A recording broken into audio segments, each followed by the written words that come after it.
Hello बच्चों, कैसे आप सब लोग। स्वागत है आप लोग का हमारे यूट्यूब चैनल में। तो आज की इस वीडियो में हम किरचॉफ का नियम देखेंगे, ठीक है ना। किरचॉफ का नियम देखेंगे। आप लोग को एश्योर करता हूँ, सुनिश्चित करता हूँ कि इस वीडियो के बाद आप लोग को कहीं भी भटकने की ज़रूरत नहीं है। इसके बाद आप लोग किरचॉफ का नियम बहुत ही अच्छे से समझ जाएंगे, ठीक है। बहुत ही आसान भाषा में यहाँ पर हम लिख कर लाए हुए हैं। तो चलिए देखते किरचॉफ का नियम है क्या। किरचॉफ में बेसिकली दो नियम दिया, ठीक, दो नियम दिया। तो किरचॉफ ने किसके लिए दिया? धारा तथा विभवांतर ज्ञात करने के लिए दो नियम दिया, ठीक है ना। किरचॉफ ने जटिल परिपथों से धारा तथा विभवांतर ज्ञात करने के लिए दो नियम प्रस्तुत किया, ठीक। इन्होंने क्या किया? दो नियम दिया। पहला धारा वाला, ठीक है। अब यहाँ पर हम समझाते हुए चलते हैं, ठीक है। किरचॉफ ने दो नियम दिया। पहला क्या है? पहला धारा निकालने के लिए, धारा आई, और दूसरा विभव निकालने के लिए। किरचॉफ ने धारा तथा विभवांतर निकालने के लिए दो नियम प्रस्तुत किया। क्या क्या है? आइए हम लोग देखते हैं एक एक करके।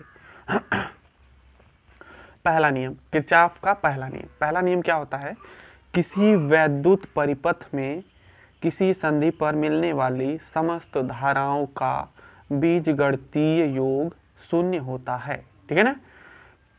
कोई भी परिपथ है, इस अर्थात सिग्मा आई इक्वल टू 0, इसको आइए समझते हैं, ठीक है ना।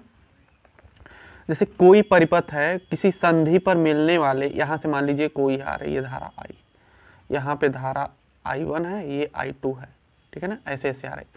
तो जितनी भी धारा मिलेंगी किसी संधि पर, जहाँ पर मीटिंग पॉइंट होता है उसे हम संधि बोलते हैं, ठीक है ना।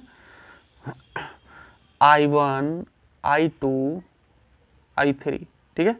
समस्त धाराओं का बीजगणितीय योग शून्य होगा। इसका मतलब यही होता है I1 plus I2 plus I3 equal to 0, ठीक है ना। इसका नियम यही है, किसी वैद्युत परिपथ में किसी संधि पर मिलने वाली समस्त धाराओं का बीजगणितीय योग शून्य होता है, अर्थात सिग्मा आई इक्वल टू 0। आई सभी धारा क्या होती है? 0। I1 plus I2 plus I3 equal to 0, ठीक। इतना हो गया। किसी परिपथ पर किसी संधि पर मिलने वाली समस्त धाराओं का बीजगणितीय योग शून्य होता है, ठीक। ये समझ में आ गया।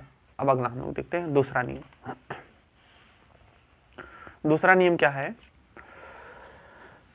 किसी परिपथ के प्रत्येक बंद पासों में प्रवाहित धारा तथा उनके संगत प्रतिरोधों के गुणनफल का बीजगणितीय योग उस परिपथ के कुल विद्युत वाहक बल, ठीक, विद्युत वाहक बल के बराबर होता है, अर्थात sigma I R equal to sigma ई।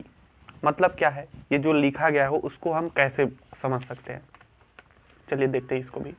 जैसे कोई परिपथ में आई होगा धारा और उसमें आर होगा प्रतिरोध, ठीक है ना। आई और आर गुणा कर देंगे, वो किसके इक्वल हो जाएगा? ई के। ई यानी विद्युत वाहक बल। लेकिन यहाँ पर बोला गया है समस्त धारा, तो समस्त के लिए हम ये समेसन का साइन लगाते हैं, ठीक है ना। समस्त के लिए समेसन का, समेसन यानी sigma I R equal to sigma E. यही है किरचॉफ का दूसरा नियम। किसी परिपथ के प्रत्येक बंद पासों में प्रवाहित धारा तथा उसके संगत प्रतिरोधों के गुणनफल का बीजगणितीय योग क्या होता है? उस परिपथ के कुल विद्युत वाहक बल के बराबर होता है, ठीक।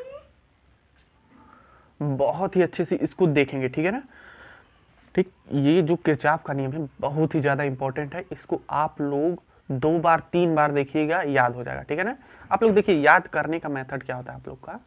जैसे आप लोग क्या करेंगे, एक बार क्लास करेंगे, ठीक है। आप लोग क्लास देखेंगे, पूरा इस वीडियो को पूरा वॉच करेंगे। फिर उसके बाद इसको क्या करेंगे, दोबारा यदि मान लीजिए टाइम नहीं मिल रहा है तो इसको चालू करके बस सुनते रहिए, ठीक है ना। जो हम बोल रहे हैं, मेरे आवाज़ को यदि आप लोग सुनेंगे, बार बार इसको सुनेंगे, तो आप लोग को डेफिनेटली याद हो जाएगा, ठीक है ना।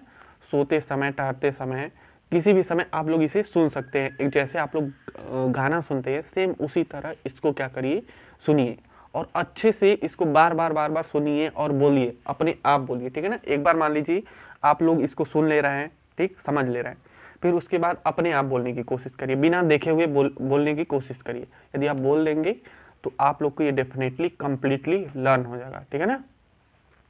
तो चलिए, कैसा लगा ये वीडियो कमेंट बॉक्स में कमेंट के द्वारा बताइएगा आप लोग। यदि और कोई टॉपिक में प्रॉब्लम है तो उसे हम बताने की कोशिश जरूर करेंगे, ठीक है ना। आप लोग स्क्रीनशॉट भी मार सकते हैं। यहाँ पर रुकिए, हम कर रहे हैं ये यहाँ, ठीक, स्क्रीनशॉट इसका मान लीजिए और यहाँ, ठीक है ना। तो चलिए मिलते हैं नेक्स्ट वीडियो में, तब तक के लिए जय हिंद।